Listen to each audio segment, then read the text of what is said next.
Terminal Kampung Rambutan di pagi hari selalu riuh, tapi di balik keramaian itu, ada aroma ketakutan yang tak kasat mata. Sopir-sopir angkot menyalakan mesin sambil melirik ke kanan dan kiri, seolah mencari bayangan maut yang bisa muncul kapan saja. Pedagang asongan menunduk dalam diam saat melintas di lorong tengah terminal, menahan napas saat melewati markas kecil di dekat pos keamanan yang kosong. Di sanalah tempatnya, sarang para preman yang menguasai terminal seakan-akan itu warisan leluhur mereka. Gogon Cebol, sang pemimpin, bukan preman biasa. Tubuhnya hanya sepinggang orang dewasa, tapi wajahnya keras seperti batu nisan dan matanya dingin seperti mata pembunuh. Ia duduk di atas bangku plastik merah, menyilangkan kaki pendeknya, dikelilingi oleh anak buah berambut cepak, penuh tato, dan bau keringat bercampur alkohol. Setiap orang yang lewat di depannya harus membungkuk, bukan karena hormat, tapi karena takut akan sepatu botnya yang suka menendang tanpa aba-aba. Bang Rojak, minggu lalu setorannya kurang 100.000. Teriak Gogon sambil melempar botol air mineral ke arah sopir Metro Mini yang baru saja datang. Rojak terkejut dan langsung merogoh dompet dengan tangan gemetar. Ia tahu, 100.000 yang dianggap kecil itu bisa berubah jadi patah tulang kalau tidak segera diserahkan. Gogon tidak pernah memberi ruang untuk alasan, apalagi ampun. Maaf bang, anak saya sakit minggu kemarin, jadi kepake buat beli obat, ucap Rojak pelan, nyaris berbisik, sambil menyodorkan uang lecek. Gogon tidak menjawab, ia hanya berdiri dan mendekat pelan-pelan, seperti kucing mendekati tikus. Tiba-tiba, tanpa peringatan, tangannya menamparkan pipi Rojak begitu keras hingga mulutnya berdarah. Gua gak peduli anak lo sakit, mati, atau hilang. Ini terminal gua, dan semua yang hidup di dalamnya bayar nyawa atau duit. Di pojokan terminal, beberapa penumpang memperhatikan tapi pura-pura tak melihat. Sopir lain hanya menunduk, bahkan petugas keamanan dari Dishub pun diam membisu dari kejauhan, pura-pura sibuk mencatat nomor trayek. Tak ada yang berani menyentuh atau menantang Gogon. Ia telah menjatuhkan terlalu banyak korban, mulai dari tukang ojek sampai polisi berpangkat rendah, semua takluk di bawah sepatu dan golok kecil yang selalu ia sembunyikan di balik pinggang. Terminal itu bukan lagi tempat lalu lintas orang dan kendaraan, melainkan panggung kekuasaan liar. Orang bilang, kalau Gogon batuk, semua pedagang harus sedia obat, kalau dia tertawa, pasti ada yang baru saja dipukuli. Ia hidup dari rasa takut orang lain, dan semakin takut orang-orang di sekelilingnya, semakin besar pula egonya membusung. Tapi hari itu, sesuatu yang ganjil terlihat di ujung lorong terminal. Sebuah gerobak sate tua mulai dibuka oleh seorang kakek tua berpeci lusuh. Ia tampak rapuh, tulangnya menonjol, namun sorot matanya tenang, terlalu tenang untuk seorang yang akan berjualan di sarang para serigala. Gogon hanya melirik sekilas, lalu tersenyum sinis. Tua-tua jualan di sini. Nanti malam kita kasih pelajaran.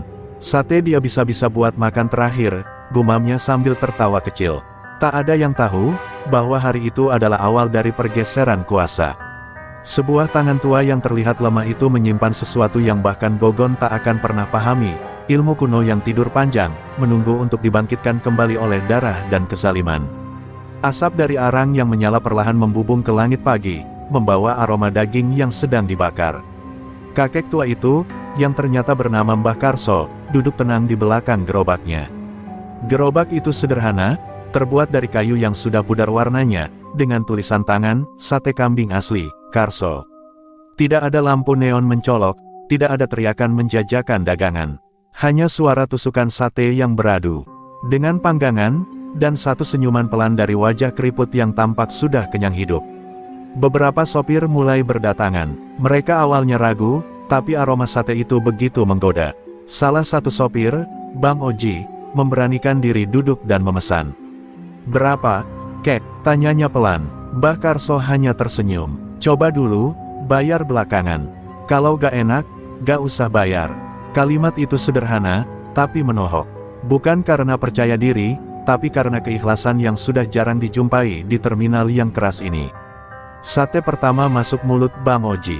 Seketika ia terdiam, ada rasa hangat menjalar dari lidah ke dada, seperti makan di rumah sendiri setelah lama merantau. Matanya berkaca-kaca, bukan hanya karena bumbu kacang yang pedas, tapi karena ada sesuatu dari sate itu yang menyentuh batinnya. "Kek, ini enak banget. Gila, Kayak rasa ibu gue dulu, ucap Oji terbata. Beberapa sopir lain mulai ikut duduk. Tanpa sadar, gerobak Mbah Karso menjadi tempat baru yang mendamaikan. Namun damai itu hanya sesaat. Dari kejauhan, salah satu anak buah Gogon, Ujang botak, melihat kerumunan itu dan cemberut. Ia berjalan mendekat, menatap tajam, lalu menendang bangku plastik yang dipakai Bang Oji. Pada ngumpul di sini, gak setor dulu lo pada. Enak aja makan-makan, lupa siapa penguasa terminal ini. Bentaknya, para sopir langsung berdiri. Tapi Mbah Karso tetap duduk tenang, tangannya masih membolak-balik sate dengan gerakan sabar. Ujang menatap Mbah Karso dengan sinis. Heh, Ket, lo pikir lo siapa? Baru buka udah rame. Bayar tempat, cepet. Mbah Karso hanya menatapnya dan berkata dengan suara datar, saya cuma jual sate, nak. Tidak mengganggu siapa-siapa. Ujang mendekat dan dengan kasar menamparkan gerobak hingga nyaris terguling. Beberapa tusuk sate jatuh ke tanah. Mbah Karso menarik napas panjang, lalu berdiri pelan, menatap lurus ke mata Ujang. Ada yang bisa saya ganti, nak, kalau kamu marah karena dagangan saya. Tapi jangan ambil makanan orang yang sedang makan. Kalimat itu begitu pelan tapi terdengar jelas di tengah hiruk-pikuk terminal. Ujang, yang biasa disegani karena sifat brutalnya, justru terdiam sejenak. Seolah ada aura tak kasat mata dari Mbah Karso yang membuatnya kaku. Tapi ia segera menepis perasaan itu dan berkata, nanti malam, lo siap-siap, Kek. Kalau masih jualan di sini, gua bakar gerobak lo hidup-hidup. Mbah Karso tidak menjawab, ia hanya duduk kembali, membenahi satenya yang berserakan. Para sopir tak berani bicara. Namun di udara, ada perasaan aneh yang tak bisa dijelaskan. Seolah tanah terminal itu sendiri tahu bahwa sesuatu sedang bangkit dari tidur panjangnya. Sesuatu yang dulu pernah mengguncang tanah Jawa, dan kini akan kembali melalui seorang kakek tua dan gerobak satenya. Sementara matahari mulai condong ke barat, dan bayangan gerobak memanjang, Mbah Karso menatap ke langit. Sudah lama aku menahan tangan ini, jangan paksa aku membuka Brajamusti. Malam turun dengan lambat di atas terminal Kampung Rambutan, membawa hawa lembab dan angin pengap yang membawa bau knalpot, keringat, dan amarah yang tertahan. Lampu-lampu jalan berkelip samar, seperti enggan menyinari tempat itu. Di pojok terminal yang biasanya sepi, gerobak sate Mbah Karso masih berdiri, diterangi lampu Petromax kecil yang digantung dari tiang kayu. Arang masih menyala, sate masih mengepul, dan kakek tua itu tetap membakar dengan tenang, seolah tak ada ancaman apapun yang menunggunya. Namun ancaman itu nyata. Dari balik lorong gelap, 3 anak buah Gogon muncul dengan langkah berat. Ujang botak memimpin, ditemani oleh Deri Gigi Emas dan Beben Cincin Baja. Ketiganya datang tanpa kata-kata, hanya sorot mata penuh dendam. Mereka sudah minum arak murah sejak maghrib, dan kini amarah bercampur mabuk membuat langkah mereka tak kenal ampun. Di tangan, Ujang sudah tergenggam sebotol bensin dalam botol sprite, dan korek gas yang sekali klik bisa membuat malam itu menjadi neraka bagi satu orang tua. Mbah Karso menoleh, menatap mereka dengan wajah datar. Ia tidak terlihat takut, tapi juga tidak menunjukkan tanda-tanda siap melawan. Seperti batu tua yang pasrah diterpa ombak. Masih di sini aja, Kek, ujar Deri sambil tersenyum sinis. Sombong banget, kayak tempat ini punya nenek moyang lo. Ujang meludah ke tanah, lalu mendekat ke gerobak. Ia mengangkat botol bensin tinggi-tinggi. Udah gue bilang tadi siang, jangan ngelawan. Ini terminal Gogon, bukan tempat lo main kakek-kakekan. Dengan cepat, Ujang menyiramkan bensin ke atap tenda Mbah Karso. Aroma tajam langsung menusuk hidung. Beben tertawa pelan, menyalakan korek api dan mengayunkannya ke depan. Namun sebelum api menyentuh tenda, sesuatu yang ganjil terjadi. Api di korek mendadak padam. Bukan karena angin, malam itu angin justru mati. Korek itu menyala, lalu redup sendiri, seperti dicekik oleh kekuatan tak kasat mata. Ujang mencoba lagi, tapi api kembali mati. Ketiganya saling pandang, mulai gelisah. Mbah Karso perlahan berdiri. Tidak ada senjata di tangannya, hanya tusuk sate. Tapi dari tubuhnya, aura dingin perlahan menjalar, seperti kabut dari gunung tua. Ia menatap langsung ke mata Ujang, dan suara yang keluar dari mulutnya lebih berat dari biasanya.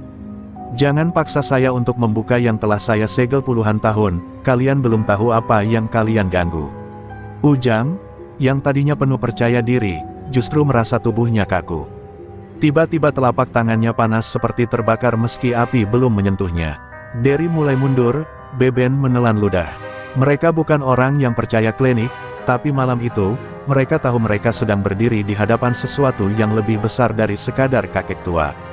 Tanpa aba-aba, Ujang melempar botol bensin dan berteriak, "Cabut!"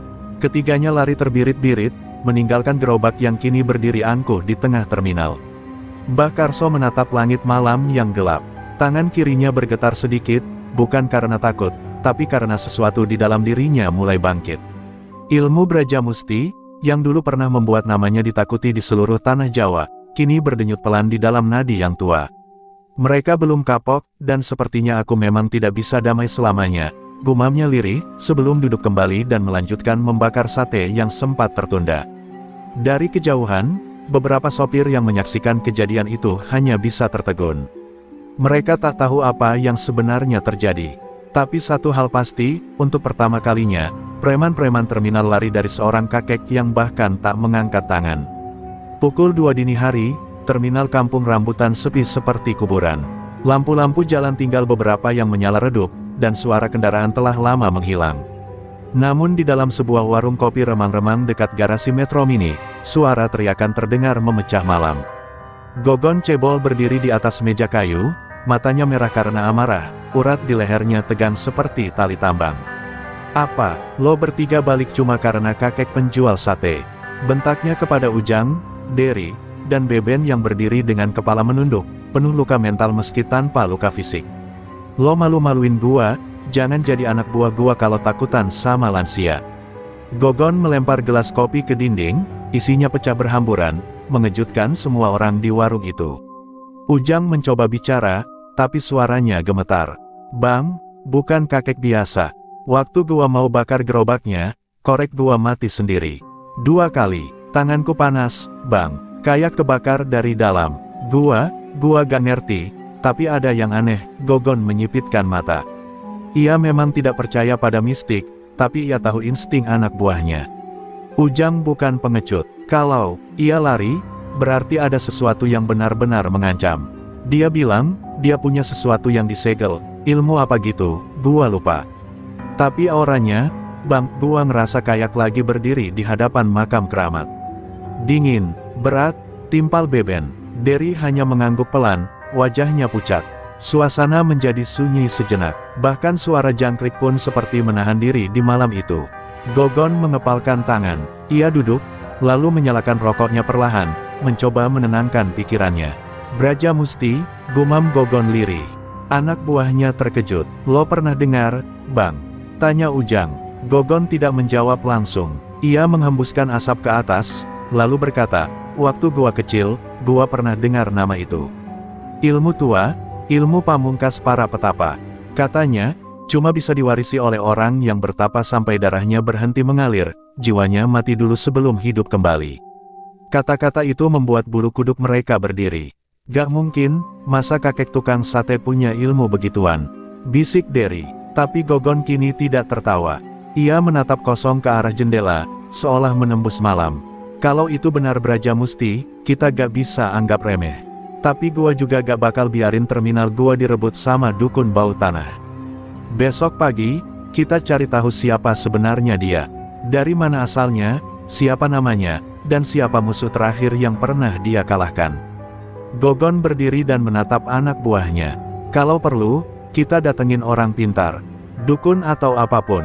Gua gak peduli. Terminal ini bukan tempat buat orang yang main ilmu gaib. Ini tempat preman, tempat duit, bukan tempat para leluhur turun tangan." Ia menepuk dada sendiri. "Gua, Gogon Cebol, gak akan mundur, walau harus lawan kakek dari neraka." Malam kembali sunyi, tapi di luar warung itu, angin berdesir pelan lewat lorong terminal.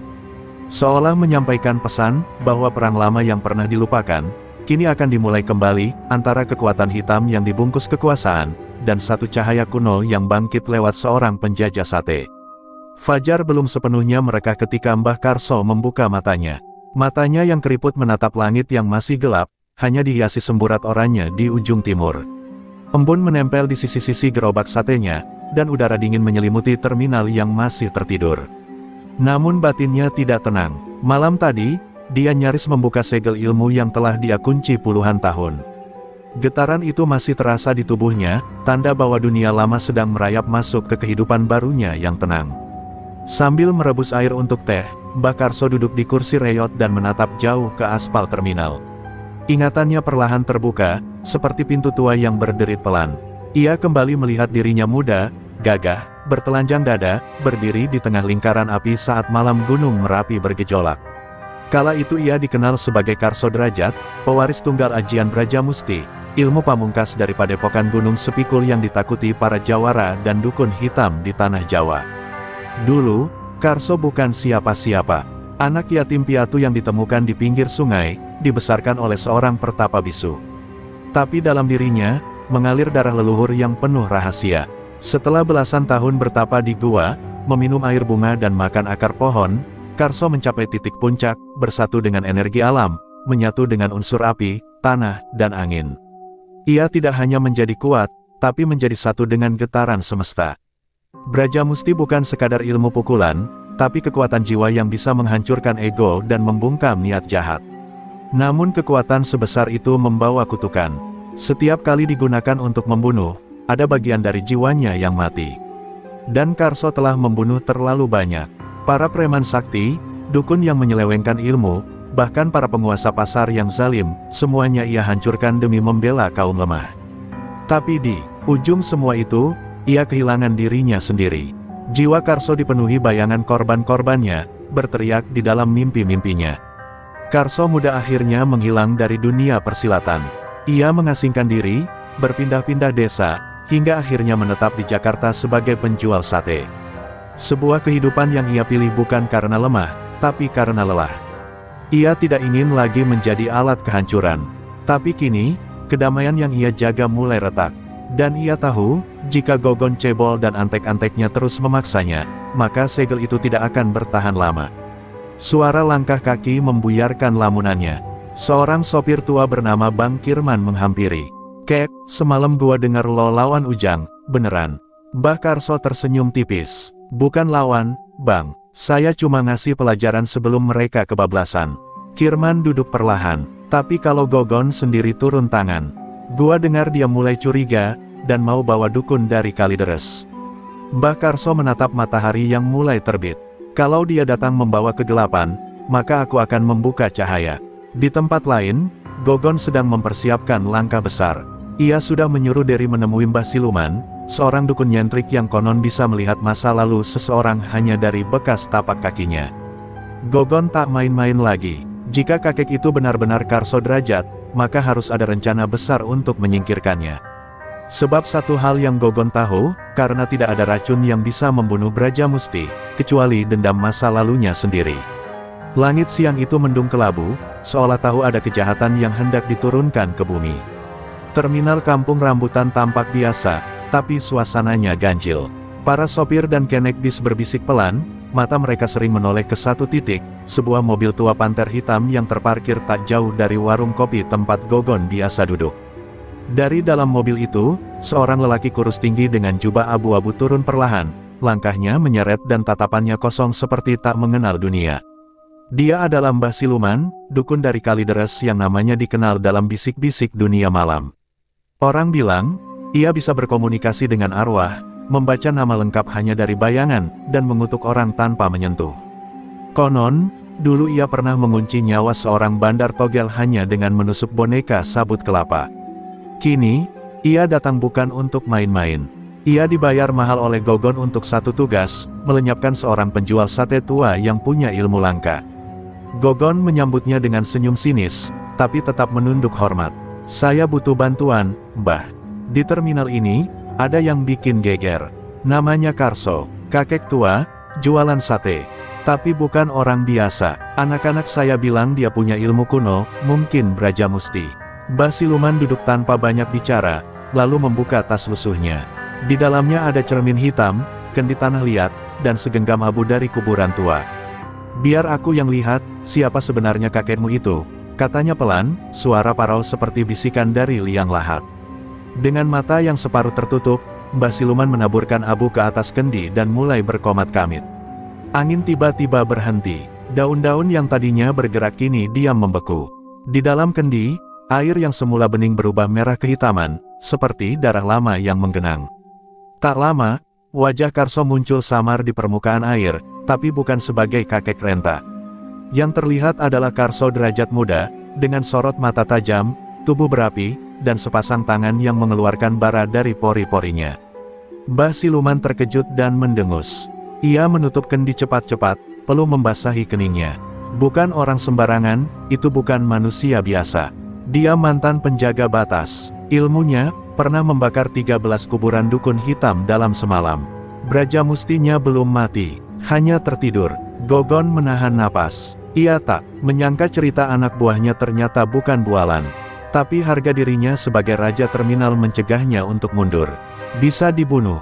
Tanyanya tajam. Semua bisa dibunuh, asal tahu kelemahannya, kata Mbah Siluman.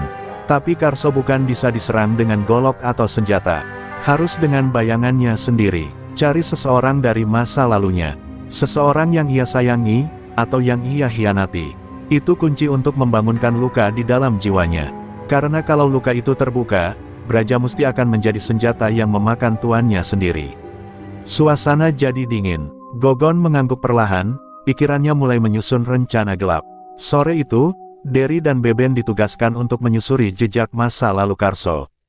Mereka diperintahkan mencari siapapun yang pernah mengenal kakek tua itu, terutama dari masa-masa sebelum ia muncul sebagai penjual sate. Gogon tahu, ini bukan lagi soal mengusir pengganggu. Ini soal menaklukkan legenda, dan menjadikan terminal ini sebagai panggung terakhir duel antara dunia lama dan dunia baru. Sementara itu, di sudut terminal, Mbah Karso duduk sendirian. Matanya menatap jauh ke langit, dan dadanya tiba-tiba terasa berat. Ia bisa merasakan udara telah berubah. Bukan sekadar angin, tapi aroma ilmu hitam yang mulai berkeliaran di sekitarnya. Mereka telah memanggil kegelapan, gumamnya pelan. Dan jika itu yang mereka pilih, maka aku harus bersiap, meski itu berarti aku harus kembali menjadi Karso derajat. Derry dan Beben menyusuri gang-gang kumuh di sekitar Pasar Rebo, berbekal foto samar Mbah Karso muda yang mereka dapat dari kendi Mbah Siluman. Tak mudah mencari seseorang yang sudah menghilang dari peredaran puluhan tahun. Tapi Jakarta menyimpan ingatan dalam bentuk bisik-bisik, dan orang-orang tua yang masih hidup dari generasi lama adalah kunci membuka peti rahasia masa lalu. Di sebuah warung rokok tua, mereka akhirnya bertemu seorang lelaki renta bernama Pak Lurah Warto, yang dulunya tinggal di kawasan Cilacap sebelum pindah ke Jakarta. Karso derajat, gumam Pak Warto sambil memejamkan mata. Gusti, itu nama yang sudah lama tidak saya dengar. Dia bukan orang sembarangan, nak. Waktu muda, dia penjaga jalan batas antara manusia dan mereka yang tak terlihat. Tapi dia juga pembunuh berdarah dingin. Hatinya hancur sejak kejadian di Bukit Tapak 5. Derry dan Beben saling melirik. Kejadian apa, Pak? Desak Derry. Pak Warto menatap mereka lama, lalu menarik napas dalam. Dia jatuh cinta pada anak dukun. Namanya Laraswati. Cantik, tapi bukan dari dunia biasa. Pak Warto bercerita dengan suara bergetar. Laraswati adalah anak angkat dari seorang dukun perempuan sakti bernama Nyi Cempaka, yang hidup di tengah hutan dan dikenal memelihara makhluk gaib. Karso, dengan segala kekuatannya, jatuh hati pada Laraswati dan berniat menikahinya. Tapi saat malam penjemputan pernikahan, Karso datang dan mendapati Laraswati telah mati. Tubuhnya dikutuk oleh ibunya sendiri karena ingin meninggalkan dunia gaib demi hidup bersama manusia. Karso mengamuk. Dalam amarahnya, ia menghancurkan seluruh padepokan Nyi Cempaka, membakar makam-makam tua, dan membuat hutan itu menghitam selama 7 tahun. Sejak malam itu, Karso menghilang. Tapi kutukan tetap menempel padanya. Ia tak bisa dekat lagi dengan perempuan.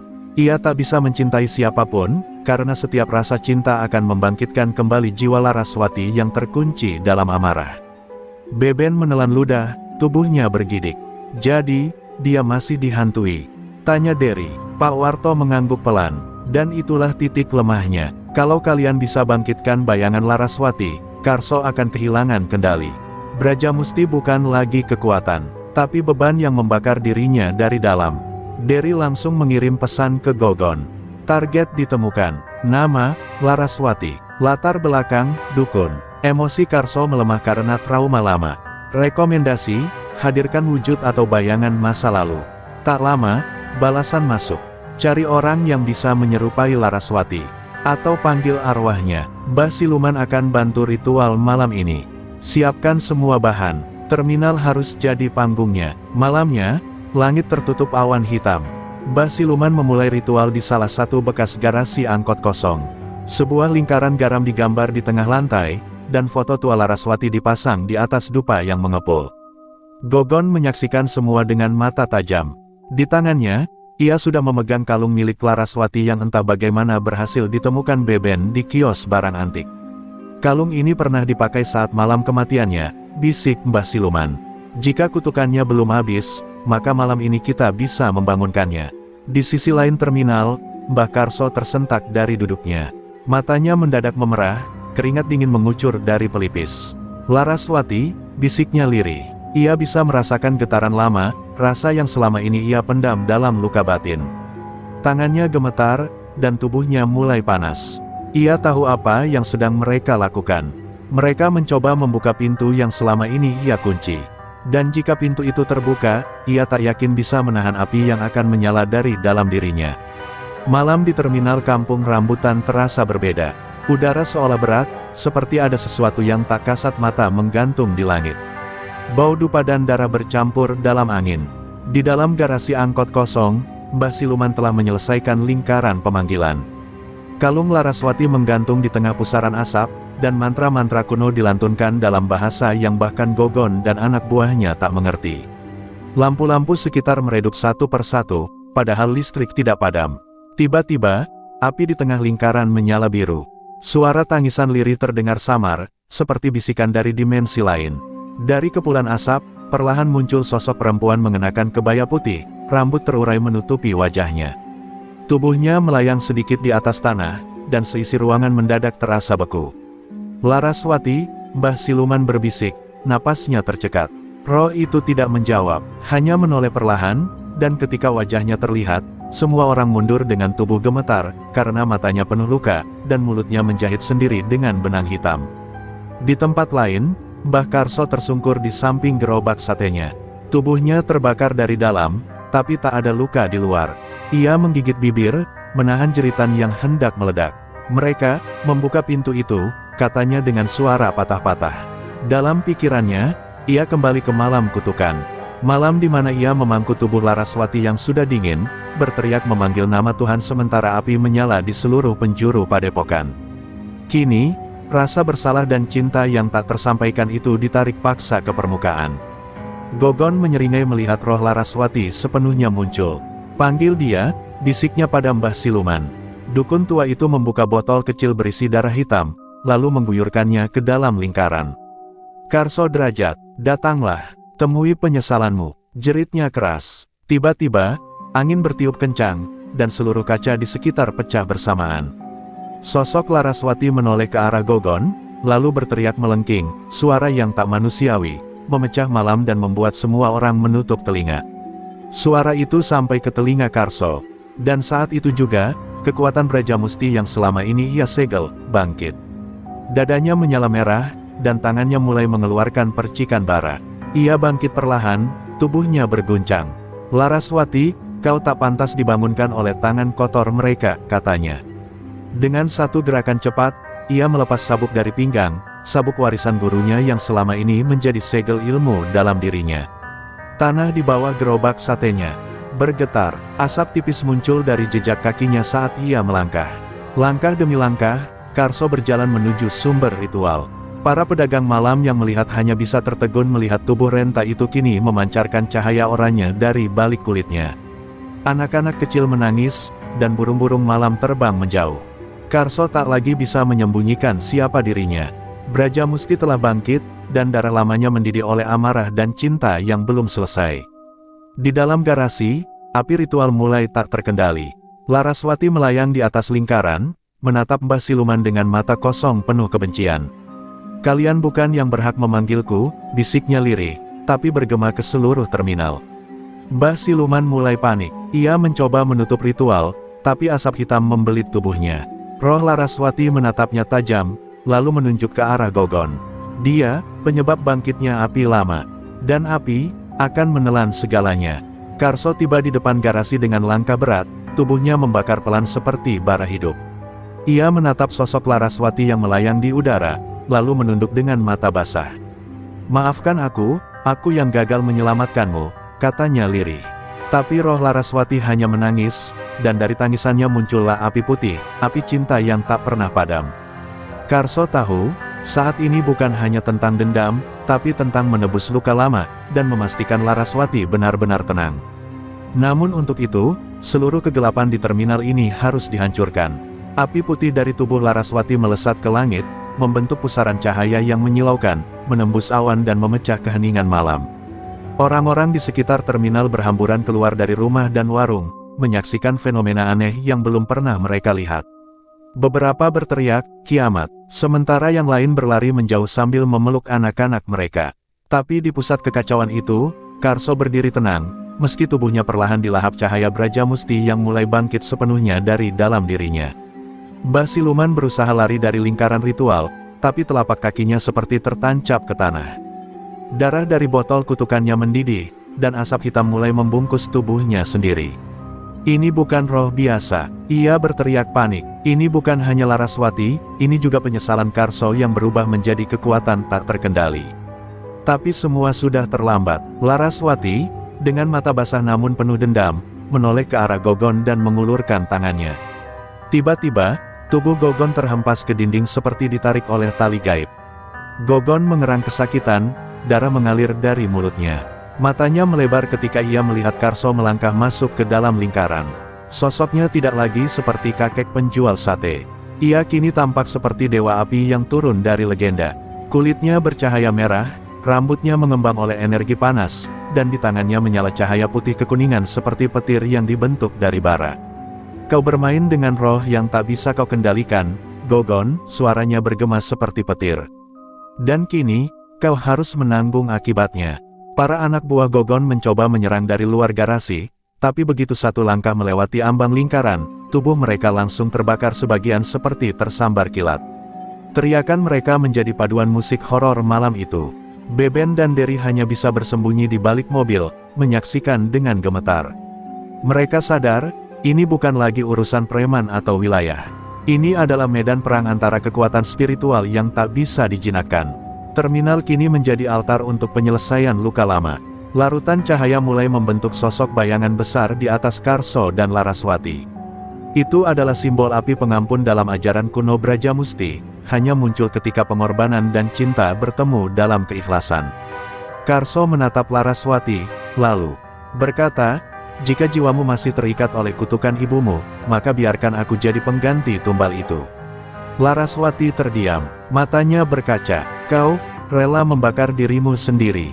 Karso mengangguk. "Jika itu bisa membuatmu damai, dan menghentikan semua kegelapan ini, maka aku tak akan mundur."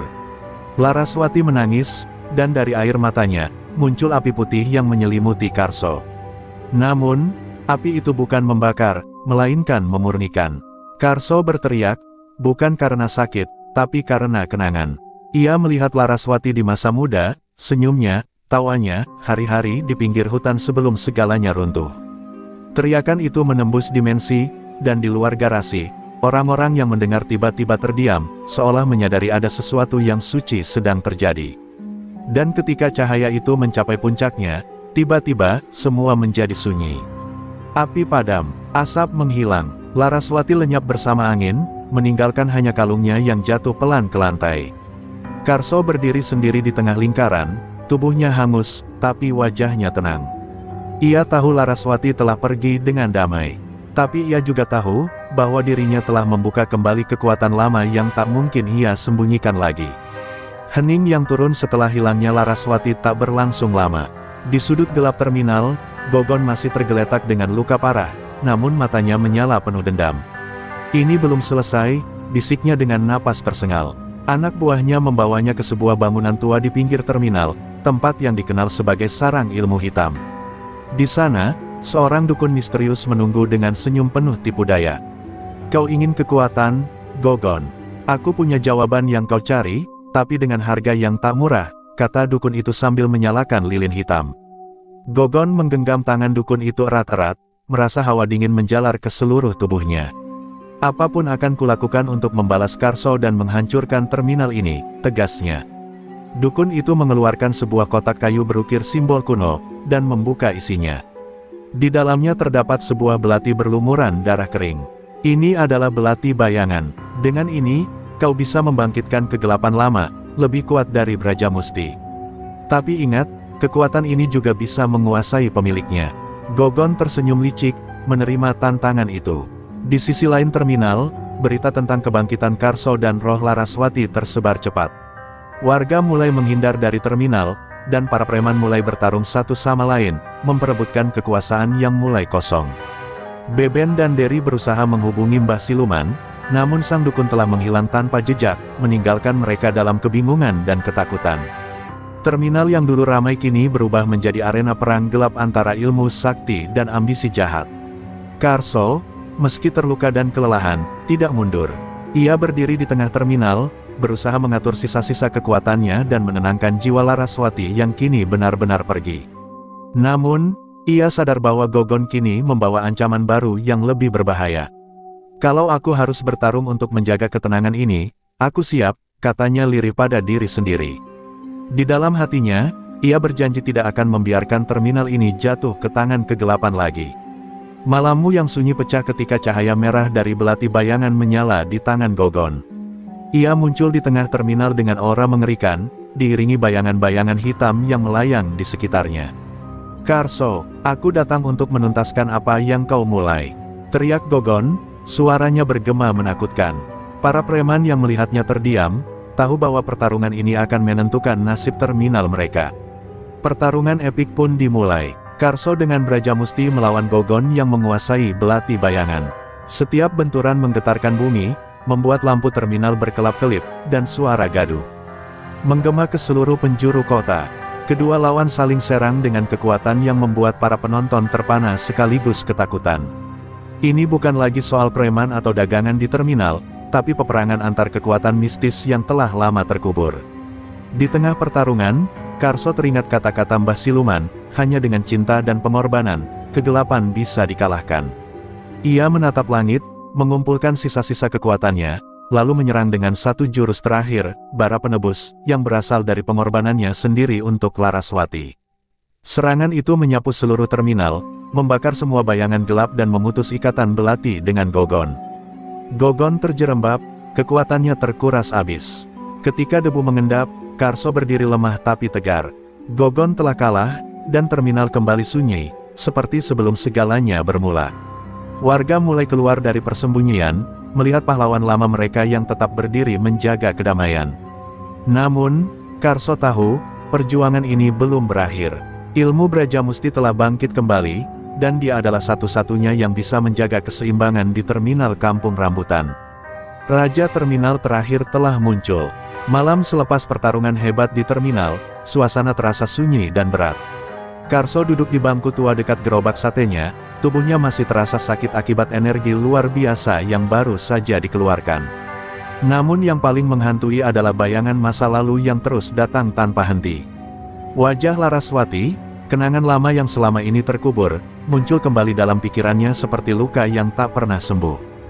Ia tahu, meski terminal aman, ketenangan sejati belum tiba. Tiba-tiba, bayangan seorang pria tua muncul di depan Karso. Sosok itu adalah gurunya dulu, seorang sesepuh Brajamusti yang mengajarkannya ilmu sakti dan juga rahasia terdalam tentang kutukan keluarga mereka. Karso, kau sudah melangkah jauh, tapi belum mengerti beban yang kau pikul, suara itu lembut tapi tegas. Karso terdiam, menatap sosok itu penuh respek dan rasa bersalah. Guru, aku merasa kekuatan ini seperti pedang bermata dua. Kapan aku akan benar-benar bebas dari kutukan ini? Pria tua itu tersenyum getir. Kekuatan Brajamusti adalah amanah, bukan sekadar senjata. Jika kau ingin bebas, kau harus menghadapi akar dari kutukan ini, yaitu rahasia di balik kematian Laraswati yang sesungguhnya. Tidak cukup hanya mengalahkan Gogon, Karso. Ada musuh yang lebih besar di balik bayang-bayang ini. Karso merasa dadanya sesak. Selama ini ia berjuang melawan musuh nyata, tapi kini ia sadar bahwa musuh sesungguhnya tersembunyi jauh di masa lalu. Malam itu, Karso mengunjungi makam Laraswati. Ia berlutut dan berbisik, aku ingin tahu apa yang sebenarnya terjadi. dan aku akan melindungimu, apapun yang terjadi. Angin malam berhembus pelan, seolah memberi isyarat bahwa rahasia yang terkubur mulai terungkap. Di dalam benaknya, bayangan peristiwa kelam dan pengkhianatan lama mulai terkuak sedikit demi sedikit. Ia harus siap menghadapi kebenaran yang mungkin mengguncang dunianya. Keesokan harinya, Karso menemui beberapa tetua kampung dan orang-orang yang dulu mengenal Laraswati. Mereka bercerita tentang masa lalu yang kelam, pengkhianatan keluarga, dan janji yang belum terpenuhi. Karso merasa beban itu semakin berat, tapi juga semakin jelas arah perjuangannya. Aku harus membuka semua luka lama ini, biar terminal ini benar-benar bersih dari dendam dan kutukan, katanya pada diri sendiri. Namun, tak semua orang senang dengan pencarian kebenaran ini. Anak buah Gogon yang tersisa mulai bergerak dalam bayang-bayang, menyebarkan ancaman dan teror kecil untuk melemahkan tekad Karso. Suara bisik-bisik mengintimidasi, pesan-pesan ancaman muncul di gerobak satenya. Tapi Karso tidak gentar, ia tahu ini ujian berikutnya dalam perjalanan panjangnya. Malam itu, saat Karso duduk di gerobaknya, sebuah surat tanpa nama ditemukan di bawah gerobak. Tulisan tangan yang kasar bertuliskan, "Jangan gali masa lalu, atau kau akan kehilangan segalanya." Karso menatap surat itu dengan mata tajam. "Kalau begitu, aku harus menggali lebih dalam lagi," gumamnya pelan. Api tekad dalam dirinya membakar, lebih kuat dari sebelumnya. Ia tak akan membiarkan ketakutan mengalahkan kebenaran. Kisah di terminal Kampung Rambutan belum selesai. Bayangan masa lalu terus mengikuti Karso, memaksanya untuk berhadapan dengan kenyataan yang selama ini disembunyikan. Tapi kini ia tahu, dengan keberanian dan ilmu Braja Musti, tak ada yang mustahil.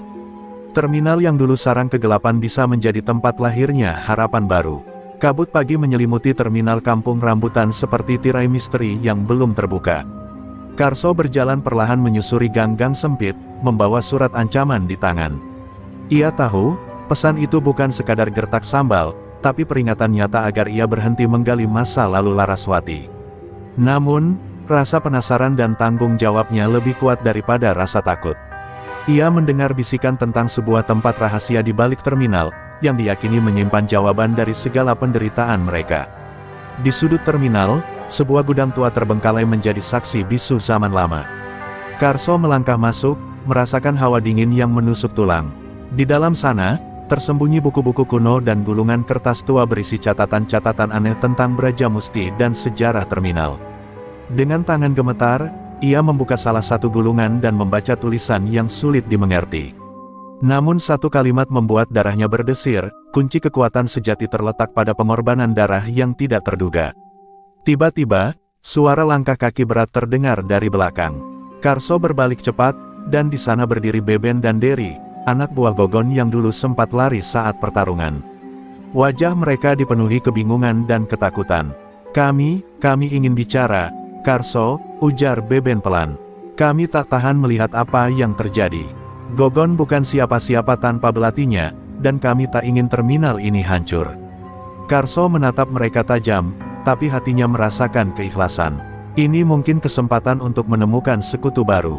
Malam itu, mereka duduk bersama di gerobak sate Karso. Beben dan Derry mengungkapkan sisi lain Gogon yang tak banyak diketahui orang.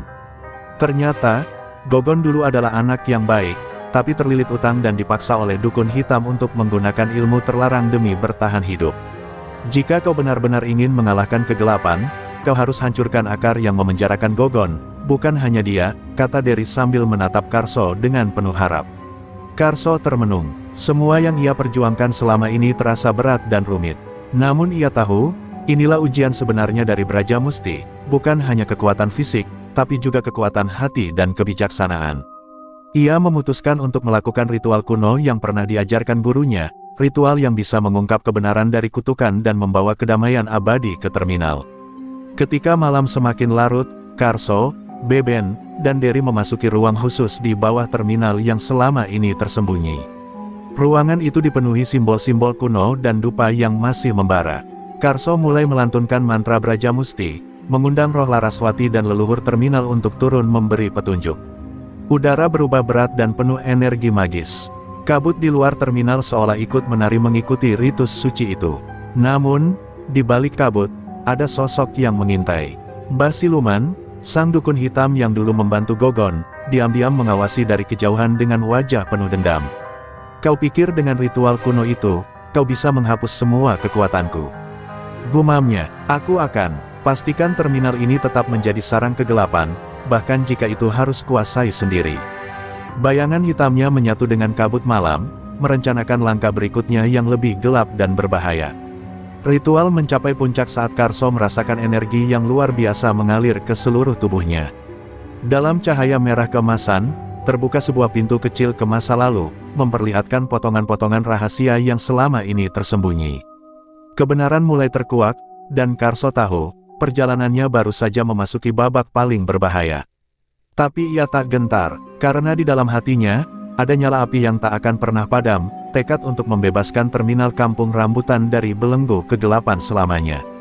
Cahaya merah keemasan dari ritual Brajamusti masih berpendar saat Karso berdiri di tengah ruang bawah tanah, matanya terpaku pada bayangan yang mulai muncul di hadapannya. Gambar-gambar samar masa lalu terminal bergantian menampilkan kejadian-kejadian kelam yang selama ini tersembunyi. Di antara bayangan itu, sosok Laraswati muda tampak berjuang keras melawan seseorang yang tak pernah Karso sangka, sosok pria bertopeng yang ternyata memiliki hubungan erat dengan keluarganya sendiri. Karso terhenyak, jantungnya berdegup kencang. Kenapa aku baru tahu sekarang? Apakah ini sebabnya kutukan Brajamusti melekat di keluargaku? Pikirnya dalam-dalam. Bayangan itu menampilkan bagaimana Laraswati berusaha melindungi terminal dari pengkhianatan yang berakar di dalam keluarga Karso sendiri, sebuah rahasia yang jika terungkap bisa mengguncang segalanya. Karso merasakan sebuah gelombang emosi campur aduk, marah, sedih, dan rasa bersalah yang mendalam. Tiba-tiba, suara lirih terdengar dari balik bayangan itu, "Karso, kau adalah satu-satunya yang bisa memperbaiki semuanya." Suara itu seperti bisikan lembut Laraswati yang menuntunnya untuk tidak menyerah, untuk terus berjuang demi damai terminal. Karso menghela napas, menyadari bahwa perjalanan ini bukan hanya soal melawan preman atau ilmu hitam, tapi juga menebus kesalahan masa lalu dan menghapus luka lama yang menghantui keluarganya. Di luar, Beben dan Derry berusaha keras menjaga keamanan ritual, tetapi mereka merasakan aura gelap yang semakin kuat. Mbah Siluman tak menyerah, dan kali ini ia membawa pasukan bayangan yang siap menyerang kapan saja. "Kita harus segera mengakhiri ritual ini sebelum mereka menyerang," kata Derry panik. Namun Karso dengan tenang melanjutkan mantra, menggenggam erat satenya yang selama ini menjadi simbol harapan di terminal. Pertarungan batin Karso semakin berat. Ia harus memilih antara membongkar rahasia keluarganya yang kelam atau menjaga ketenangan yang rapuh di terminal. Dalam sekejap, ia teringat pesan gurunya, bahwa keberanian bukan berarti tanpa rasa takut, tapi keberanian adalah melangkah meski takut. Dengan tekad bulat, Karso menguatkan niatnya untuk mengungkap kebenaran, apapun risikonya. Ketika ritual mencapai klimaks, sebuah pintu misterius terbuka di ruang bawah tanah itu.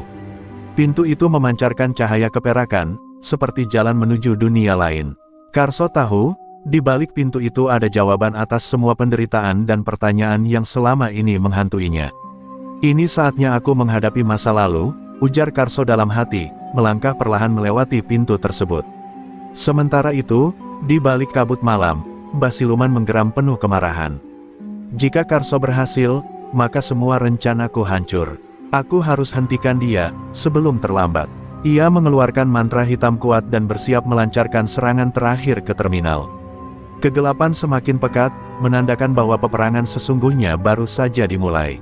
Di sisi lain pintu ke masa lalu, Karso menemukan dirinya berdiri di lorong waktu yang berkilauan, siap menghadapi kebenaran dan konflik yang telah lama.